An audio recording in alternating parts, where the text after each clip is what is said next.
Guys, are you sure this is the Lich's tomb? It looks awfully pink. Don't be a scaredy cat, Digit. Treasure awaits. Intruders! You dare interrupt my beauty sleep? Welcome, hackers. Today we're going to take a look at alternate motivations for the monsters that stalk your dungeon. Not all monsters are motivated by fighting to the death. And in today's video, we'll take a look at some of those motivations, how to create those motivations, and some examples of some motivations by creature type. Obviously, many monsters in many situations will be a kill everything kind of encounter. This helps with the simplicity of running the game, but also often makes sense in the dungeon's ecology and lore. A lot of the time, the monster might offer to surrender or even try to flee, but occasionally they have completely different motivations for being in the battle in the first place. Self preservation is a strong motivator. If a creature is trapped and can't escape, or protecting its only food source, then it might fight a bit harder. After all, if the players drive it away from its only source of drinkable water or edible food, then it will die anyway. The fight might end early if the players realize the monster's predicament and back off or make other arrangements. Intelligent monsters might even negotiate. A mama owlbear protecting her young is a good example of a creature that would retreat if allowed, instead of fighting to the death.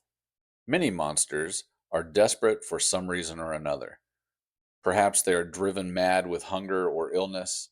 It is even possible that they are under some kind of magical compulsion, and breaking the curse could end the battle instead of killing the creature. A troll that is starving because its food source has been driven off might stop attacking travelers if the players found a way to feed it. Misunderstandings can arise when different cultures collide. The monsters might not realize what or why the players are doing what they are doing, and the players might not recognize the same from the monsters. Picture a tribe of lizard folk that have a sacred burial ground that no one except the shaman can enter. The players are just traveling from point A to point B, but their path takes them right through the holy place. The lizard folk may just be trying to drive them away and not kill them outright. Perhaps the monster is trying to manipulate the players into doing something they want. Imagine a couple of evenly matched hags in a swamp. Neither can get the upper hand on the other, so they are constantly using proxies, like the party, to fight their battles for them. The goal being to take the other's territory, but not risking themselves in direct conflict. Your random goblin probably doesn't have a great calling in his life, though he might. But some of the most powerful creatures in the realm will feel like their power is a gift with a greater purpose.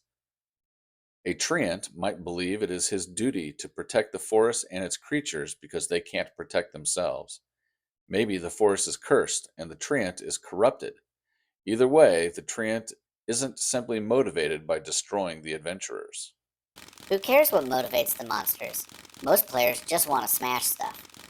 You aren't entirely wrong, Digit.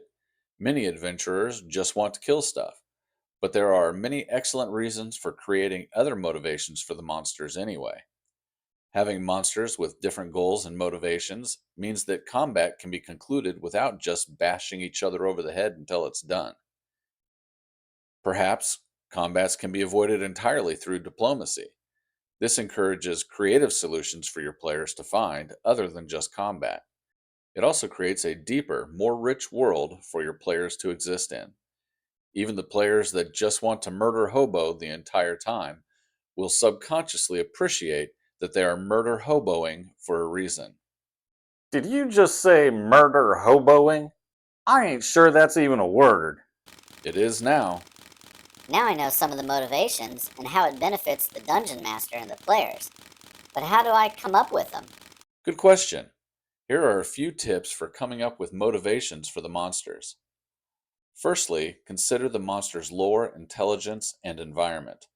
A dire bear isn't going to be concerned with protecting the trade routes, and a zombie doesn't care about feeding its young. Think about the monster's needs. What do they want? What do they need? What would they want to avoid?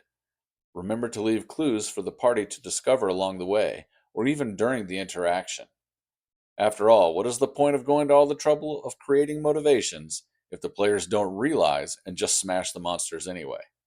Allow for the possibility of negotiations or even an alliance with the monsters, depending on the situation. Let's look at some specific creature types. Undead are in a unique position that many of them don't have a will of their own. If they are one of the undead that are created or summoned by a necromancer, then they may be under orders from that wizard to do things like protect a treasure, or guard a passage, or serve a master.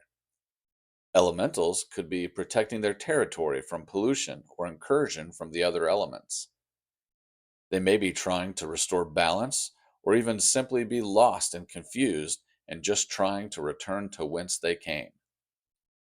Beasts may be protecting their young or the rest of the pack. They may be fleeing something far worse than themselves or hunting for food. And finally, you have humanoids. Humanoids can be motivated by everything and anything. Orcs raiding for supplies, goblins fleeing from raiding orcs. Intelligent humanoids have complex motivations like revenge, domination, or even altruistic ones like protecting a hidden civilization. Monster motivations help to make your world more robust and interesting. Try incorporating some of the alternate motivations into your campaign. Tell me about some motivations you've used for monsters in your campaigns in the comments below. And if you're creating motivations for the big bad of your campaign, check out this video here about creating epic villains. And remember, keep on hacking the dungeon.